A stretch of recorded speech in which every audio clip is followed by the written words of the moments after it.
আলাইকুম, কি অবস্থা সবার? আমি আছি আপনাদের সাথে অ্যাঞ্জেল। অ্যান্ড আজকে হলো 25 তারিখ মার্চ মাসের, এবং আমি যাচ্ছি হচ্ছে বাসাতে, অর্থাৎ বাড়িতে ঈদের ছুটিতে।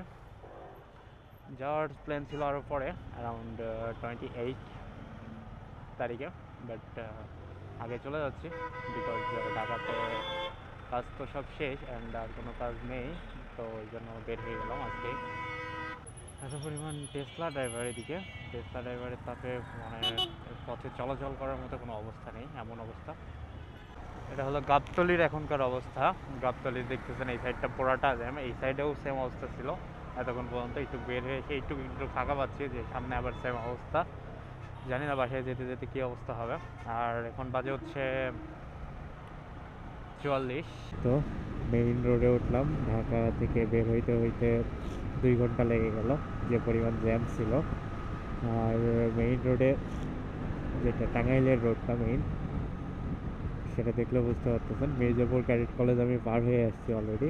আর এখানে এই রোডের চাপ দেখেই বুঝতেছেন হয়তো বা কেমন ধরনের চাপ থাকতে পারে ঢাকার মধ্যে। এখানকার রোডের গাড়ির অবস্থা দেখলে বুঝতে পারবেন। জানি না আমার ক্যামেরাতে ফগ জমে গেছে কিনা, কারণ যে পরিমাণ ঠান্ডা পড়তেছে।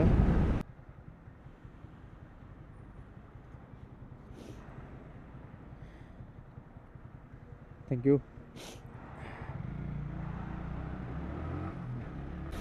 ডান সাইড দিয়ে আর ট্রেন চলে না সম্ভবত। হ্যাঁ, ট্রেন লাইন ওই দিকটা চালু করে দিয়েছে।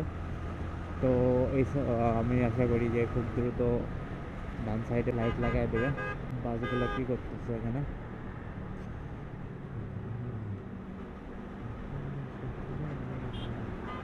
ওকে, এদিকের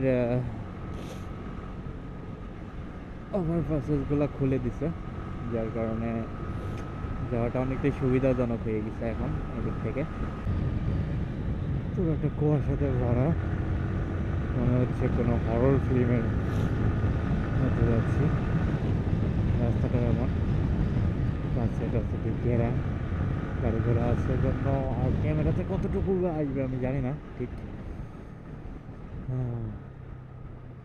অ্যাকচুয়ালি এই জায়গাগুলোতে লেনটা বিভক্ত করা একেবারে জরুরি বললেই ফরজের উপর দিয়ে, কারণ আমাদের সিঙ্গেল গাড়িগুলোর অনেকটাই প্রবলেম হয়। কখনো কখনো এখানে চলে আসে, সাইডে নেমে যেতে হয়। সাইডে তো সবসময় ঠিকভাবে থাকে না গাছগুলো। এই জায়গাটা একটু ঠিক আছে, সাইড দিয়ে যে রিফ্লেক্টারগুলো দিয়ে দিচ্ছে, যার কারণে রাস্তার অন্তত সাইড লেন টেন এগুলো বোঝা যাচ্ছে।